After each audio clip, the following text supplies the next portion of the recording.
यहाँ पे एक लिखा हुआ है नाम स्टैटिन। स्टैटिन, किसी को मालूम है स्टैटिन क्या है? स्टैटिन बेसिकली एक केमिकल है, एक फार्मास्यूटिकल ड्रग है। आजकल लोगों को ये स्टैटिन नामक ड्रग दिया जाता है, फार्मास्यूटिकल केमिकल दिया जाता है कोलेस्ट्रॉल को नियंत्रण करने के लिए। ये 1960-62 में इसकी खोज की थी एक जापानीज साइंटिस्ट ने। लेकिन स्टैटिन जो है ये बहुत से नामों से मार्केट में आता है, एटोरवास्टैटिन, फुलवास्टैटिन, लवस्टैटिन, पारवास्टैटिन। सॉल्ट एक ही है, जैसे पैरासीटामोल है वो डोलो नाम से आती है, और भी अलग अलग चीजों से ऐसे ही स्टैटिन है, लेकिन अलग अलग नामों से अलग अलग कंपनियों द्वारा बेचा जाता है। ठीक है, तो स्टैटिन करता क्या है? बेसिकली ये कोलेस्ट्रॉल तो कम करता है, इसीलिए ये बाजार में आज बहुत बिकता है। लेकिन सबसे बड़ा दुष्प्रभाव इसका, आप हैरान हो जाएंगे देख के, कि new England journal of medicine 1996 में एक ट्रायल किया गया, ये ट्रायल हुआ था कि जिन महिलाओं ने स्टैटिन का उपयोग किया उनको 11 गुना स्तन कैंसर का खतरा बढ़ा। मतलब साफ सी बात है, आप कुछ केमिकल यूज कर रहे हैं जिससे आपकी बॉडी में चेंजेस हो रहे हैं, तो उसका कुछ ना कुछ बुरा दुष्प्रभाव पड़ेगा ही पड़ेगा। In fact food and drug administration, America की ये फूड एंड ड्रग एडमिनिस्ट्रेशन है, उन्होंने ये चेतावनी दी 2012 में कि स्टैटिन की वजह से डायबिटीज और मांसपेशियों को नुकसान और मेमोरी लॉस तक हो सकता है। अगर ये एफडीए कह रहा है अमेरिका में, तो मतलब इस पे कुछ ना कुछ स्टडीज हुई होगी, इसी वजह से कह रहा है। और अगर एफडीए ने कहा है तो मतलब ये सही है, हो सकता है, मतलब होगा ही।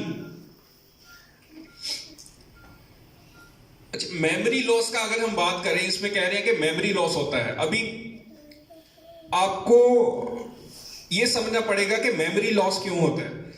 देखिए, हमारे शरीर में कोलेस्ट्रॉल बनता है, हम बाहर से चीजें खाते हैं उससे भी कोलेस्ट्रॉल शरीर में आता है, लेकिन जो ब्रेन है, हमारे ब्रेन को 20% कोलेस्ट्रॉल चाहिए पूरी बॉडी का। तो अभी स्टैटिन क्या करता है, ये स्टैटिन कोलेस्ट्रॉल के साथ लड़ता है और ब्रेन तक पहुंचने से रोकता है, तो जिसकी वजह से ब्रेन की फंक्शनिंग में इशू आता है, जिस वजह से भुलक्कड़पन, अल्जाइमर डिजीज, इस तरह की बीमारियां हो सकती हैं स्टैटिन के इस्तेमाल से। ये एक लेटेस्ट द हिंदुस्तान पेपर में एक खबर छपी थी, अलीगढ़ यूनिवर्सिटी में एक स्टडी हुई थी, जिसमें ये साफ हो गया है कि स्टैटिन के इस्तेमाल से टाइप 2 डायबिटीज का खतरा बढ़ जाता है।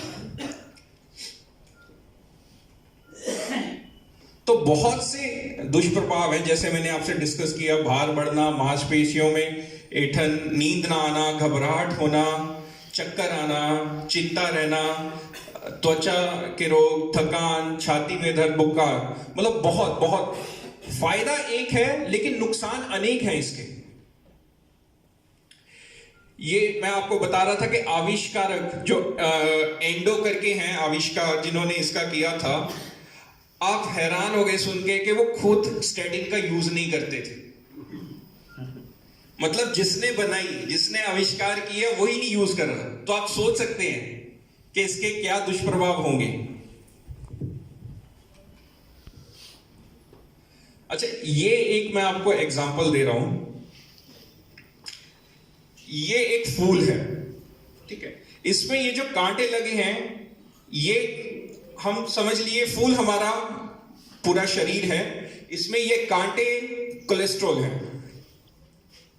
अगर हम कैंची यूज कर रहे हैं, ये स्टैटिन, इससे हम इसको काटेंगे तो क्या सिर्फ कांटे कटेंगे?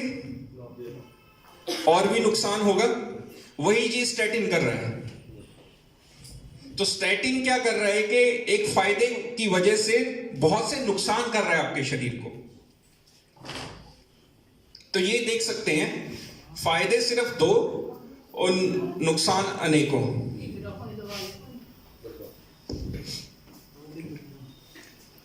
कोई रास्ता है? अभी तक तो नहीं था, अगर था भी तो बहुत महंगा था भारत में। अभी है, वो है गामा ओरिजिनॉल।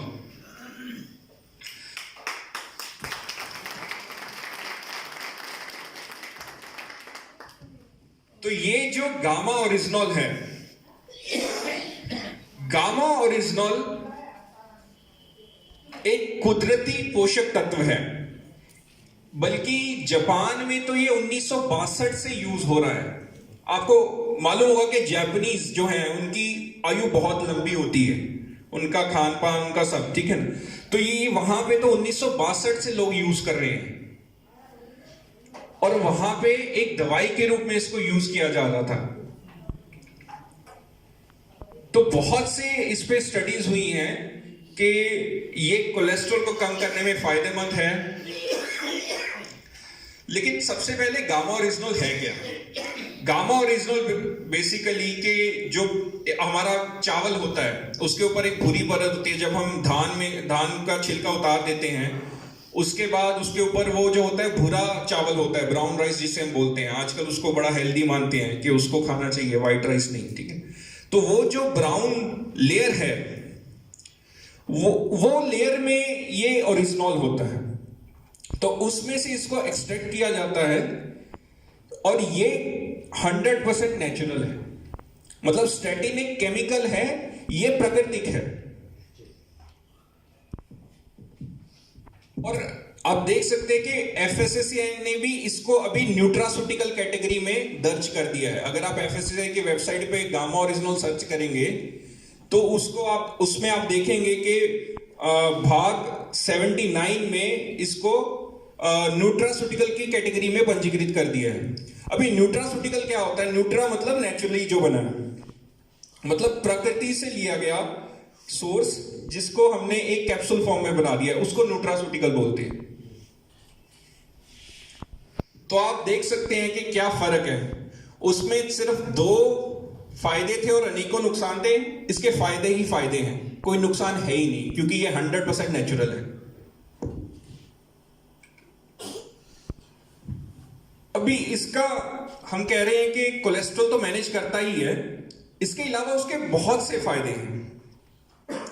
जैसे मधुमेह की रोकथाम में मददगार है, इस पे भी स्टडीज हुई हैं इंटरनेशनली। कैंसर की रोकथाम में भी मददगार है, कैंसर के सेल्स को बढ़ने से रोकता है। हाई बीपी, अगर हाइपरटेंशन का प्रॉब्लम है तो उसके लिए भी फायदेमंद है। लिवर पे भी ये सुरक्षात्मक कवच बनाता है। लिवर किरोसिस करके एक बीमारी होती है जो ज्यादा गलत खान पान या ज्यादा शराब पीने से होती है, तो उसकी भी एक लिवर पे भी एक सुरक्षात्मक कवच बनाता है। तो लिवर किरोसिस में भी ये फायदेमंद है। गैस्ट्रो इंटेस्टाइनल डिस्ट्रेस, मतलब गैस की वजह से बेसिकली जब हमें तनाव होता है तो हमें गैस की प्रॉब्लम्स भी होती हैं। तो गैस की प्रॉब्लम्स को भी दूर करने में ये फायदेमंद है। ये साथ साथ नीचे सोर्स लिखे हैं, मतलब ये हम नहीं कह रहे, ये बाहर विकसित देशों में जो स्टडीज हुई हैं उनके बेस पे हम ये सब यहां पे लिख रहे हैं। शरीर में सूजन को कम करने में प्रभावशाली एंटी इंफ्लेमेटरी है, कि जैसे हमारे शरीर में सूजन होती है घुटनों में, जोड़ों में, तो उसमें भी ये फायदेमंद है। मेनोपॉज, नॉर्मली ये एक लेडीज को 40 के बाद में कुछ मेनोपॉज की प्रॉब्लम, शिकायत रहती है, जिसके दौरान हॉट फ्लैशेस जैसी इश्यूज आते हैं। तो मेनोपॉज के रोकथाम में भी, उसके दौरान जो प्रॉब्लम्स आती है उसकी भी रोकथाम में ये फायदेमंद है। इनफैक्ट जापान में तो ये सबसे पहले इसी यूज के लिए इसको इस्तेमाल किया गया था। तो महिलाओं के लिए तो ये बहुत फायदेमंद है।